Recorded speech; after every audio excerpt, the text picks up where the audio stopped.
తెలంగాణ రాష్ట్రంలో phone tapping సంబంధించి గతంలో కేసీఆర్ గారి ప్రభుత్వం చేసినటువంటి ఫోన్ ట్యాపింగ్ వ్యవహారానికి సంబంధించి ఈరోజు సిట్ అధికారులు గత వారం నెలల క్రితమే నాకు నోటీస్ ఇవ్వడం జరిగింది. ఆపరేషన్ సింధూర్ సంబంధించి పార్లమెంట్లో చర్చ జరుగుతున్న సందర్భంగా నేను దాన్ని వాయిదా వేసుకోవడం జరిగింది. తిరిగి నోటీస్ ఇచ్చింది కాబట్టి ఈరోజు సిట్ అధికారుల ముందు హాజరు కావడం జరిగింది. తెలంగాణ రాష్ట్రంలో కేసీఆర్ గారి ప్రభుత్వంలో వాళ్ళ ప్రభుత్వం ఉన్నప్పుడు తెలంగాణ రాష్ట్రంలో అత్యధికంగా నా ఫోన్ కాల్ని మాత్రమే టాప్ చేశారు. నా ఫోన్ కాల్ని టాప్ చేశారు అత్యధికంగా. ప్రతి క్షణం, ప్రతి సెకండు, ప్రతిసారి కూడా ప్రతి విషయంలో కూడా నా ఫోన్ ట్యాప్ చేయడము నిజంగా ఇలా చూపించడం అధికారులు చూపించకనే షాకు గురైన అనేక విషయాలు వారు చూపెట్టాకనే షాకు గురైన.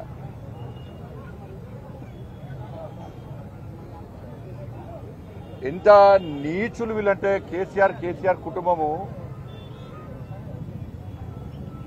మావోయిస్టులకు సంబంధించి ఫోన్ ట్యాప్ చేయాలి. ఆ లిస్టులో మా పేర్లు పెట్టారు. మావోయిస్టు లిస్టులో మా పేర్లు పెట్టి మా ఫోన్ ట్యాప్ చేశారు. నాదే కాదు, అప్పుడు పిసిసి అధ్యక్షుడు ఉన్నటువంటి ఇప్పటి ముఖ్యమంత్రి రేవంత్ రెడ్డి గారి పేరు ఉంది అలా. కేసీఆర్ అల్లుడు హరీష్ రావు పేరు కూడా ఉంది అలా. వాళ్ళ ఫోన్ ట్యాప్ చేశారు. మొట్టమొదటిసారి అసలు ఫస్ట్ బాధితున్నా నేను మొట్టమొదటిసారి ఫోన్ ట్యాపింగ్ వ్యవహారంలో ఫస్ట్ టైం స్టేట్మెంట్ ఇచ్చింది కూడా నేనే. నేను గతం నుంచి చెప్తున్నా, ఇది మూర్ఖత్వ ప్రభుత్వము. వీళ్ళకు వావి వరుసలు ఏంలో వీళ్ళకు. ఇవాళ మంచి పండుగ, ఇవాళ రేపు ప్రధానమైన పండుగ.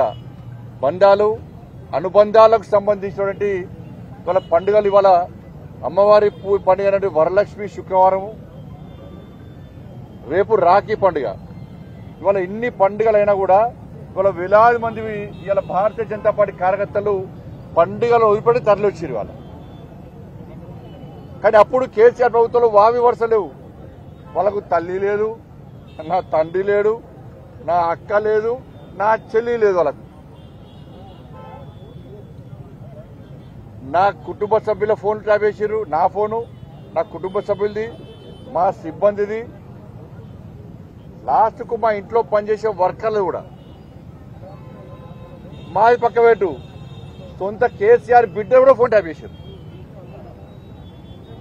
కేసీఆర్ అల్లుది కూడా చేసారు. వీళ్ళని ఏమనాలో తెలంగాణ సమాజం ఆలోచించాలి. అధికారులు నా దగ్గర సమాచారం, నేను నిన్న కానీ మొన్న కానీ చాలా మంది మాజీ అధికారులతో మాట్లాడినా, నా దగ్గర ఉన్నటువంటి ఆధారాలు కానీ నాకున్న సమాచారాన్ని కానీ పూర్తిగా వాళ్ళకు రిపోర్ట్ ఇవ్వడం జరిగింది. వాళ్ళు చెప్తున్న విషయాలు ఇటుంటే ఎంత ఆశ్చర్యం అనిపించిందంటే, ఇంత ఘోరమైనటువంటి పరిస్థితి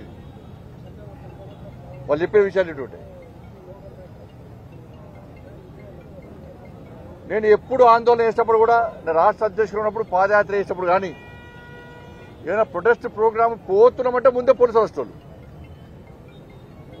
వెంటనే మా సిబ్బంది ఫోన్ చేయడము, ఎటు పోతున్నారు, ఇవాళ ప్రోగ్రామ్ ఎక్కడా, మీరు ప్రొటెస్ట్ చేద్దాం అనుకుంటున్నారు కదా, ఆ ప్రోగ్రామ్ ఎక్కడా, ఏడే చేస్తున్నారు అని చెప్పించి ముందే అడిగే ప్రయత్నం చేస్తే చాలా సందర్భాల్లో అనుమానాలు వచ్చినాయి. మేము అన్ని సందర్భాల్లో అనుమానం వచ్చిన తర్వాతనే ఈ విషయాన్ని బహిర్గతం చేయడం జరిగింది. ఇవాళ కేసీఆర్ గవర్నమెంట్లో మీరు చూడండి, మీరెవరన్నా, మీ కెమెరామెన్ ఉన్నారు, రిపోర్టర్లు ఉన్నారు, మీరెవరన్నా మీ కుటుంబ సభ్యులతో కానీ ఎవరన్నా కానీ వాట్సాప్ కాల్ కాకుండా నార్మల్ కాల్ మీరు మాట్లాడారు ఎప్పుడైనా? తెలంగాణ రాష్ట్రంలో కేసీఆర్ ప్రభుత్వం ఉన్నప్పుడు భిక్షాటన చేసే భిక్ష పైన కూడా ఒక ఏమీ తెలివైనటువంటి మామూలు వ్యక్తి కూడా వాళ్ళ భార్యతో మాట్లాడాలన్నా, ఎందుకంటే భార్యాభర్తల ఫోన్ అయిన మూర్ఖులు వీళ్ళు, చండాలులు, నీచ మనుషులు వీళ్ళు. ఎవడన్నా భార్యాభర్తల ఫోన్ వింటారా అన్న ఎవడన్నా? ఇంత సిగ్గుమాల కుటుంబం వీళ్ళది. కేసీఆర్ కొడుకు దరిద్రులు వీళ్ళు. ఎవరైనా తెలంగాణ రాష్ట్రంలో కేసీఆర్ ప్రభుత్వం ఉన్నప్పుడు ఎవ్వరు కూడా నార్మల్ కాళ్ళు మాట్లాడుకోలే. ఎవరైనా మామూలు బిచ్చబులు అడిగినా కూడా, ఆటో కార్మికులు అడిగినా కూడా, అబ్బో సార్ కేసీఆర్ ఫోన్ ఇంటర్నెట, అందుకే వాట్సాప్ కాల్ మాట్లాడుతున్నారు సార్ అంటుండే. ఇది కామన్ అయిపోయింది. ఇది ఎవరు కూడా మాట్లాడుకోలే, అందరికి తెలిసిపోయింది. కేసీఆర్ ఫోన్ ఇంటర్నెట, మామూలు కాళ్ళు మాట్లాడకూడదు, అయితే వాట్సాప్, అయితే ఫేస్ టైము, అయితే సిగ్నల్ మాట్లాడుకోవాలంట అని చెప్పి ఈ టెక్నాలజీ పెంచడానికే వచ్చి కేసీఆర్ టాపిక్ ఇచ్చేది. అంటే ఇంత ఘోరమైన పరిస్థితి ఆ రోజు కేసీఆర్ ప్రభుత్వ హయాంలో ఉండే. మావోయిస్టుల ఫోన్ల లిస్టులో మా పేర్లు పెట్టి ఫోటో ట్యాబ్ వేసారు. అసలు ఎస్ఐబి అనేది మావోయిస్టుల కార్యకలాపాలను ఎప్పటికప్పుడు తెలుసుకోవడము, వాళ్ళని కంట్రోల్ చేయడము, వాళ్ళ పట్ల కఠినంగా వ్యవహరించాలంటే ఎస్ఐబి ఉండాలి. కాబట్టి ఒక సపరేట్ ఇన్వెస్టిగేషన్ బ్రాంచ్ పెట్టి మావోయిస్టు టెర్రరిస్టు కార్యకలాపాలను అదుపు చేయడానికి మాత్రమే ఇది అవసరం. దాన్ని పెట్టుకొని వీళ్ళు ఏది పడుతుంది ఫోన్ ట్యాప్ చేయడమే. వేలాది ఫోన్లు, ఆ లిస్ట్ చూస్తే నేను ఆశ్చర్యపోయినా. వేలాది ఫోన్లు, ఢిల్లీ నుంచి నాకు వచ్చిన ఫోన్లు, మా పిఎల్ఏకి వచ్చిన ఫోన్లు, మా డ్రైవర్కి వచ్చిన ఫోన్లు, మా సిబ్బందికి వచ్చిన ఫోన్లు అన్నీ కూడా లిస్టు మొత్తం ఉంది. ఆడ మొత్తం లిస్ట్ ఉన్నది. మావోయిస్టుల కోసం ఏర్పాటు చేసినటువంటి ఎస్ఐబిని ఈ కేసీఆర్ అనే మూర్ఖుడు, కేసీఆర్ కొడుకు ట్విట్టర్ టిల్లు ఏ విధంగా వాడుకున్నారంటే, దాన్ని పక్కబెట్టి, మావోయిస్టుల లిస్టు పక్కబెట్టి రాజకీయ నాయకుల ఫోన్లను ట్యాప్ చేయడము. వాళ్ళ సొంత, నేను అందుకే సిట్టర్ గారు చెప్పిన, మీరు మమ్మల్నే కాదు, బీఆర్ఎస్ పార్టీకి సంబంధించి మంత్రుల ఫోన్ కూడా ట్యాప్ చేసిన లిస్ట్ ఉన్నది. బీఆర్ఎస్ సంబంధించి ఎమ్మెల్యేల ఫోన్ కూడా ట్యాప్ చేసిర్రు. కేసీఆర్ బిడ్డది కేసీఆర్ అది కూడా ట్యాప్ చేసిర్రు. వాళ్ళని కూడా విచారణ పిలవాలని చెప్పిన, వాళ్ళని కూడా విచారణ పిలవాలి.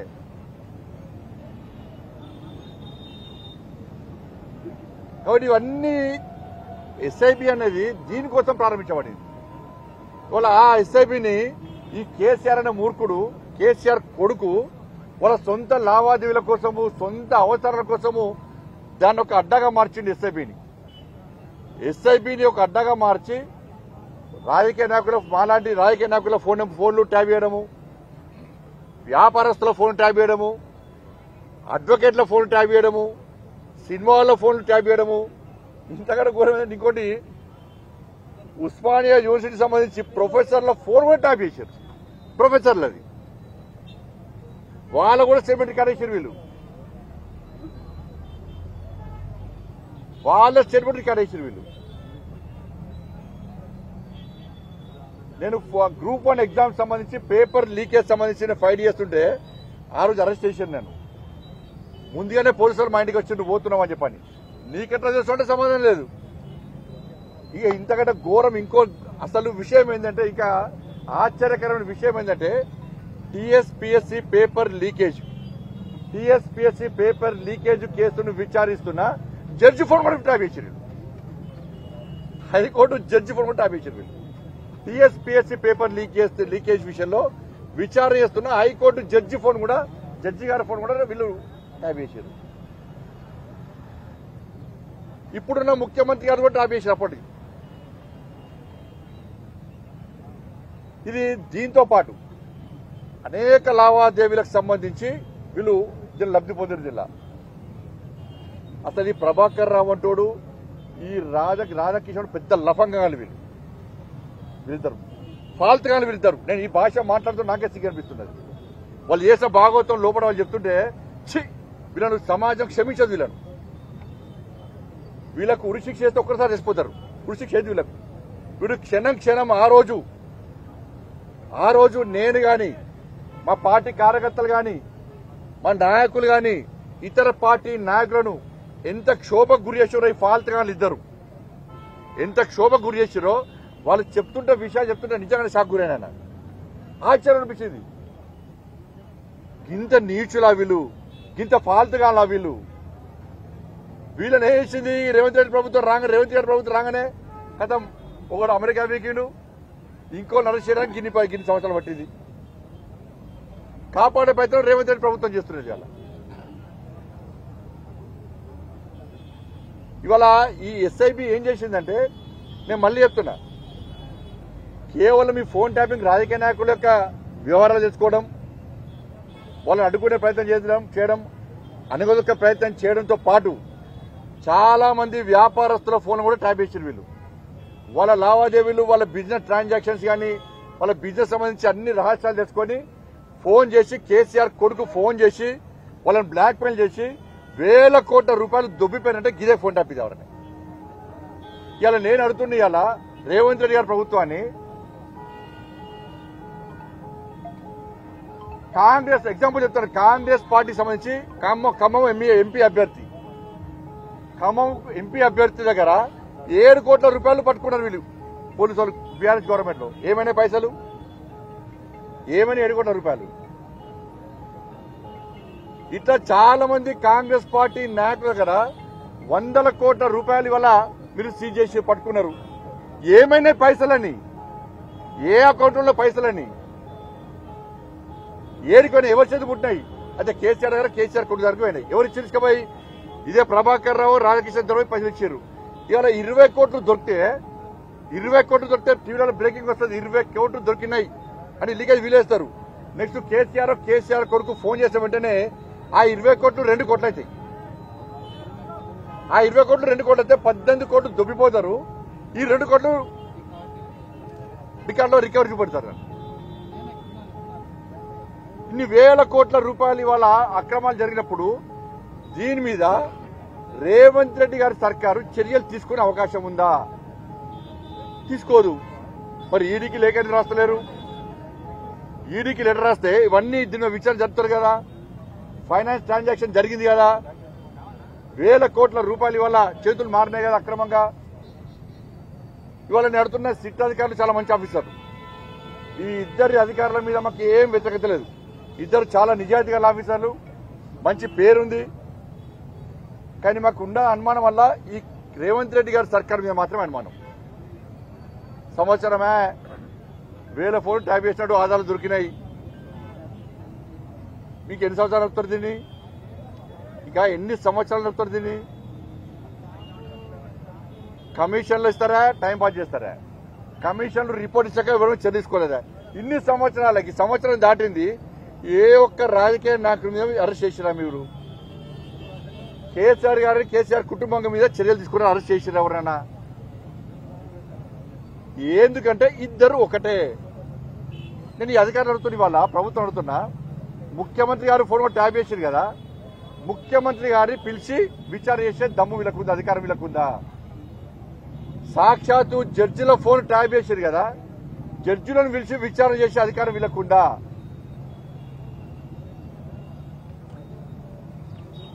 మరి ఏం ఎట్లా విచారణ చేయాలి?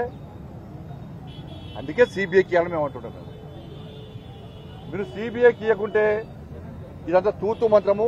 ఇది మీ ఇద్దరి మధ్య జరిగిన అండర్స్టాండింగ్, బీఆర్ఎస్ కాంగ్రెస్ మధ్య జరిగిన అండర్స్టాండింగ్. ఒక్కొక్క స్కామ్ కు అక్కడ రేటు కుదురుతుంది ఢిల్లీలో. ఫస్ట్ ఫామ్ హౌస్ కేసు ఇన్ని కోట్లు తీసుకుపోయి ఢిల్లీలో మూటల్లో పెడుతున్నారు. పోర్ట్ ట్రాఫిక్ కేసు ఢిల్లీలో మూటల్లో పెడుతున్నారు. కాళేశ్వరం కేసు మూటల పేపుతున్నారు. డ్రగ్స్ కేసు మూటల పేపుతున్నారు. ఇలా విచారణ చేస్తా అని చెప్పి వీళ్ళంటున్నారు. కమిషన్లు వేస్తున్నారు. ఈ విచారణ పూర్తి కాకముందే కేసీఆర్ సార్ ఎవరు గెలవాలి, ఎక్కడ గెలవాలో కలుస్తున్నాడు. ఢిల్లీలో కాంగ్రెస్ పార్టీ నాయకులను 100 కోట్ల రూపాయలు మూటల పేపుతున్నారు.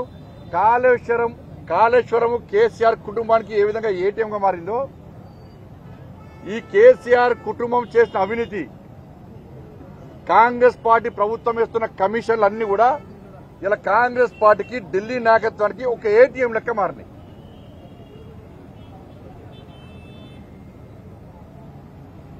ఇంత జరుగుతుంటే కేసీఆర్ కుటుంబాన్ని అరెస్ట్ చేసి దమ్ములేదు. లాస్ట్ రాష్ట్ర ముఖ్యమంత్రి గారు ఏం చేశారు? క్లీన్ చీట్ ఇచ్చేసి, ఇవాళ మేము కేసీఆర్ ఏం చేయం, అదే రాష్ట్ర ముఖ్యమంత్రి గారిని జైలుకి పంపినప్పుడు నీ ఫోన్ ని నీ కుటుంబ సభ్యుల ఫోన్ ట్యాప్ చేసిండు. ఎవరు చేశారు? కేసీఆర్ చేసిండు. కేసీఆర్ కొడుకు చేసిండు. అటువంటి కేసీఆర్ కు క్లీన్ చిట్ ఇచ్చిండు రాష్ట్ర ముఖ్యమంత్రి. అంటే అండర్స్టాండింగ్ చేసుకోండి. కేసీఆర్ ఏ చెప్తే రేవంత్ రెడ్డి గారు గదే చెప్తాడు. కేసీఆర్ గారు ఏ మాట్లాడమంటే రేవంత్ రెడ్డి గారు గదే మాట్లాడతారు. కేసీఆర్ గారి అభిప్రాయం ఏందో రేవంత్ రెడ్డి గారు గదే అభిప్రాయాన్ని బయట చెప్తాడు. వాళ్ళ కేసీఆర్ గారి మీద చర్యలు తీసుకోమని చెప్పి సాక్షాత్తు రాష్ట్ర ముఖ్యమంత్రి గారే క్లీన్ చీట్ ఇచ్చేసిండు. ఎవరు ముఖ్యమంత్రి గారు చెప్తున్నాను? మీకు ఎవరిచ్చిన అధికారం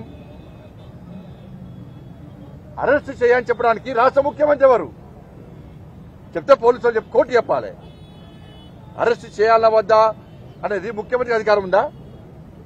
అంటే ఇప్పుడు ఏమైంది? అలా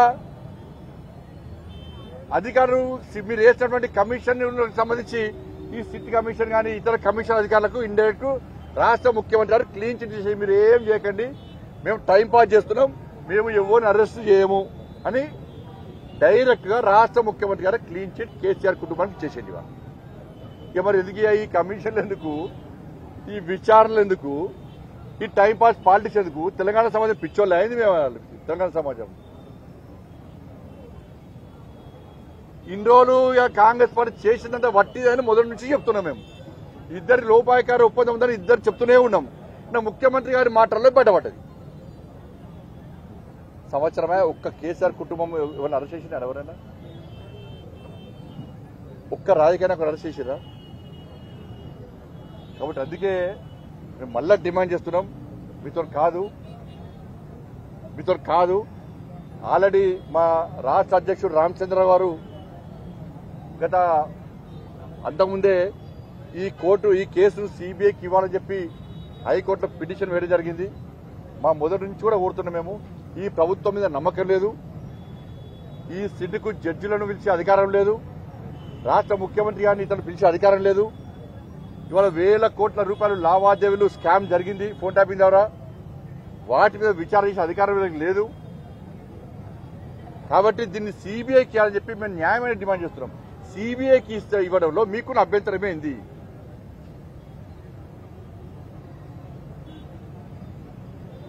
ఇలా భారతీయ జనతా పార్టీ సంబంధించి అనేక రాష్ట్రాల్లో మేము అధికారంలో మేము అనేక రాష్ట్రాల్లో ఏ రాష్ట్రంలో కూడా ఏ ప్రతిపక్ష పార్టీ భారతీయ జనతా పార్టీ మీద ఫోన్ ట్యాపింగ్ చేస్తున్నారని చెప్పి ఎక్కడ ఆరోపణలు లేవు.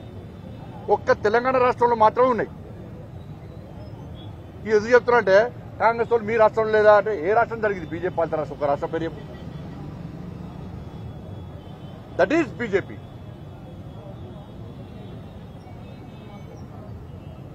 బట్ దయచేసి వీటి మీద మాకు నమ్మకం లేదు. అధికారుల మీద ప్రభుత్వం ఒత్తిడి తీసుకొస్తుంది. నేను ముఖ్యమంత్రి గారు మాట్లాడిన తర్వాత తెలంగాణ సమాజానికి పూర్తి అర్థమైపోయింది, బీఆర్ఎస్ కాంగ్రెస్ ఒక్కటే. వీళ్ళు ఏం చర్చించుకోరు. వాళ్ళు గతంలో దోసుకున్నారు, వీళ్ళు ఇప్పుడు దోసుకోవడానికి పోటీ పడుతున్నారు. కాబట్టి వీళ్ళ మీద వాళ్ళు విచారణ జరపరు, వాళ్ళ మీద వీళ్ళు విచారణ జరపరు. కాబట్టి సిబిఐకి అని చెప్పి భారతీయ జనతా పార్టీ డిమాండ్ చేస్తున్నది. ఇవాళ ఏదైతే ఎస్ఐబి సంబంధించి ఉన్నదో అంటే చాలా మంది ఎస్ఐబిలో అధికారులు గతంలో బీఆర్ఎస్ పార్టీ ప్రభుత్వం రాకముందు అనేక మంది ఎస్ఐబిలో అధికారులు నక్సల్స్ విషయంలో ప్రాణత్యాగం చేశారు. చాలా మంది అమరులైన వాళ్ళది బలిదానం అయిపోయారు. అటువంటి ఎస్ఐబిలో ఈ ప్రభాకర్ రావు అంటే రిటైర్మెంట్ అయిపోయింది. అయిపోయినాక డిఓటి టెలికాం డిపార్ట్మెంట్ సంబంధించి అధికారులు క్వశ్చన్ చేసిండ్రు ఎవరిని? బీఆర్ఎస్ పార్టీ ప్రభుత్వాన్ని. అరే ప్రభాకర్ రావు అంటే రిటైర్మెంట్ అయిపోయాడు, అటువంటి వ్యక్తిని ఎస్ఐబిలో మీరు ఏ విధంగా మీరు పెడతారు? చాలా రహస్యాలు మేము ఇలా రికార్డ్ చేయాల్సి వస్తుంది. మావోయిస్టు సంబంధించి ఎట్లా పెడతారు అంటే ఈ బీఆర్ రాష్ట్ర ముఖ్యమంత్రి ఏం రాసింది తెలుసా? ఈయన ఐజీ అని రాసి రిప్లై ఇచ్చాడు. ఐజీ తప్పుడు రిప్లై ఇచ్చింది ఈయన కేసీఆర్. హోంశాఖ ఏం చెప్తున్నది? ప్రతి జనవరి నెలలో ప్రతి జూలై మంత్ లో ఈ 2 నెలల్లో ఏవైతే రికార్డు చేసిరో వాటిని వెంటనే డిలీట్ చేయాలి, ఏవైతే ఆధారాలు ఉన్నాయో వాటన్నిటిని ధ్వంసం చేయాలని చెప్పి జూలై జనవరి నెలలో చేయాలని చెప్పి హోంశాఖ ఖచ్చితమైన ఆదేశాలు జారీ చేసింది. వాటిని ఏవి కూడా కేసీఆర్ ప్రభుత్వం పాటించలేదు. కాబట్టి ఇవన్నీ కూడా కేంద్రము కరెక్ట్ విచారణ చేస్తే ఇవన్నీ బయటకు వచ్చే అవకాశాలు ఉన్నాయి. టెలికాం సంబంధించి కానీ, ఈడీకి సంబంధించి కానీ, ఫైనాన్స్ సంబంధించి కానీ ఇవన్నీ కూడా కేంద్రం ఆధీనంలోకి వస్తాయి. కాబట్టి కేంద్రానికి ఇలా సిబిఐకి విచారణ చేస్తే ఇవన్నీ విషయాలు బయటకు వస్తాయి. కాబట్టి అన్ని విషయాలు బయటకు వస్తే కేసీఆర్ కుటుంబం యొక్క బండారం బయటపడుతుంది. అప్పుడు చర్యలు తీసుకోవచ్చు అని చెప్పి మేమంటుంటే, చర్యలే తీసుకోమని చెప్పి రేవంత్ రెడ్డి గారి సర్కార్ అంటుంటే ఇక్కడ తెలంగాణ సమాజం ఆలోచించాల్సిందని కోరుతాను. ధన్యవాదాలు.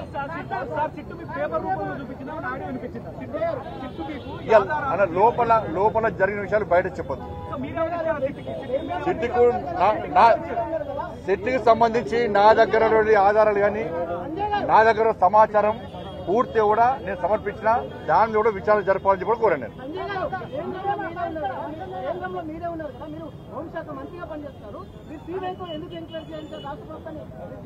అన్న కేసీఆర్ గవర్నమెంట్ లో సిబిఐని తెలంగాణకు రానియమని చెప్పి ఒక జీవో ఇష్యూ చేసి తెలుసా మీకు అది?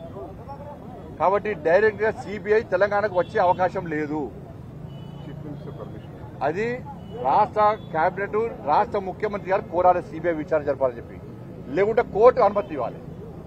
లేకుంటే కిందసేపు అన్న సంవత్సరం చూద్దామా మేము తీసుకుపోయి గొడవర గుంజుకపోయి ఒక్క మనిషి కేసీఆర్ కుటుంబం అందరూ పడుతుంది.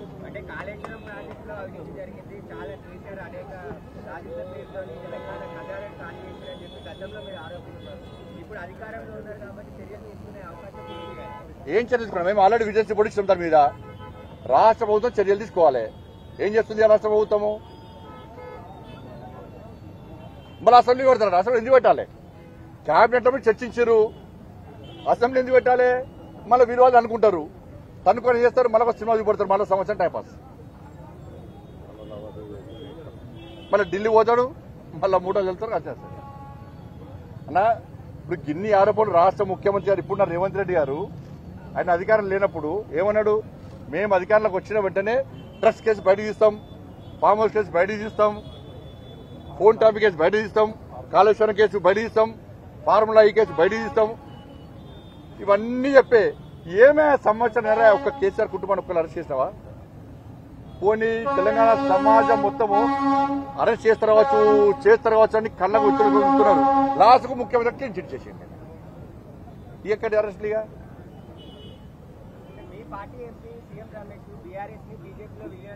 అంటే టాపిక్ ఎవరిది? ఫోన్ టాపిక్ మాట్లాడారు. దేవుడు మీరు అది ఇస్తారు. మళ్ళీ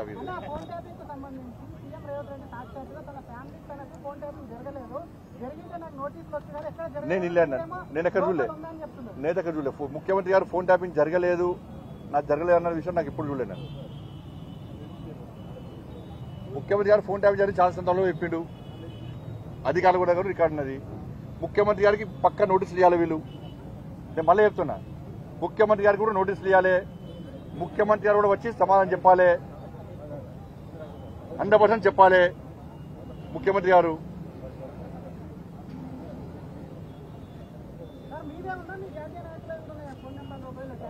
అన్న లిస్ట్ చూస్తే నువ్వు ఆశ్చర్యపోతావు అన్న. 1000 నెంబర్లు లేదు అలా. ఇక కేసీఆర్ కొడుకు ట్విట్టర్ ఏం పని లేదు. ఇదే పని వాళ్ళకి ఏం పని లేదు. అన్ని ఉన్న పని వారు ఈ 11 సంవత్సరాలు సాధించింది ఏంటి అంటే 1000 కోట్ల రూపాయలు వ్యాపారస్తులై నాయకులే అన్ని ఎలక్షన్ పట్టుకున్న పైసలు గీసిన అన్ని దుబ్బిపోయి, వ్యాపారస్తులు బ్లాక్ మెయిల్ చేసి పైసలు దుబ్బిపోయి, అరే సొంత చెల్లెది ఫోన్ ట్యాప్ చేస్తారా అన్న? బిడ్డ చేస్తారా అన్న? ఎవడన్నా అల్లుంది చేస్తారా ఎవడన్నా? అక్కడ కాంది ఎవరిది? కేసీఆర్ గారిది. కేసీఆర్ కొడుకు ట్విట్టర్ టిల్లుది. కేసీఆర్ అల్లుందా? అల్లుడు కొడుకు సంతోషరావు. వాళ్ళ ముగ్గురే కాదు నాకు తెలిసి, అందరి అయినాయి. బీఆర్ఎస్ పార్టీలో ఉన్న మంత్రులు అయినాయి, ఎమ్మెల్యేలు కూడా అయినాయి. బీఆర్ఎస్ పార్టీలో ఎమ్మెల్యేలు కూడా అసలు హరీష్ రావు గారు ఒక సంవత్సరం ఫోన్ వాళ్ళే, ఇప్పుడు చెప్తున్నారు వాళ్ళు సంవత్సరం ఫోన్ వాళ్ళే భయానికే. బీఆర్ఎస్ ఎమ్మెల్యేలు కూడా ఇవ్వాలి నార్మల్ కాల్ మాట్లాడుకోలే. ఫేస్ టైము అయితే సిగ్నల్ అయితే వాట్సాప్.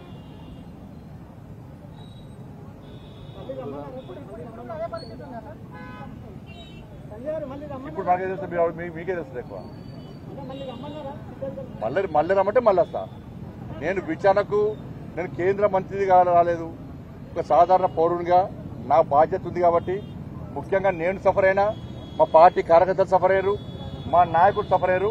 ఆ రోజు కాంగ్రెస్ పార్టీ లేదు. ఆ రోజు బీఆర్ఎస్ పార్టీని కేసీఆర్ మెడలు వంచింది భారతీయ జనతా పార్టీ. మా పార్టీ కార్యకర్తల మీద నాన్ బెయిలబుల్ కేసు పెట్టిర్రు, రౌడీ షీట్లు ఓపెన్ చేసిర్రు, కమ్యూనల్ షీట్లు ఓపెన్ చేసిర్రు, లాఠీలతో కొట్టిర్రు, నిర్బంధం విధించారు మా మీద. అప్పుడు సఫర్ అయింది మేమే, కాంగ్రెస్ పార్టీ కాదు. మేము సఫర్ అయ్యాను. కాంగ్రెస్ పార్టీలో ఒక రేవంత్ రెడ్డి గారు మాత్రమే సఫర్ అయ్యారు.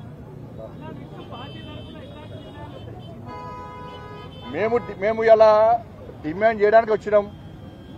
రాష్ట్ర ప్రభుత్వము చిత్తశుద్ధి నిరూపించుకోవాలంటే, రాష్ట్ర ముఖ్యమంత్రి గారు చిత్తశుద్ధి నిరూపించుకోవాలంటే మాకు ఢిల్లీకి మూటలు ముడతలేవని చెప్పి అది నిజం కావాలంటే మీరు వెంటనే సిబిఐకి ఇవ్వాలని చెప్పి డిమాండ్ చేస్తున్నాం. ధన్యవాదాలు.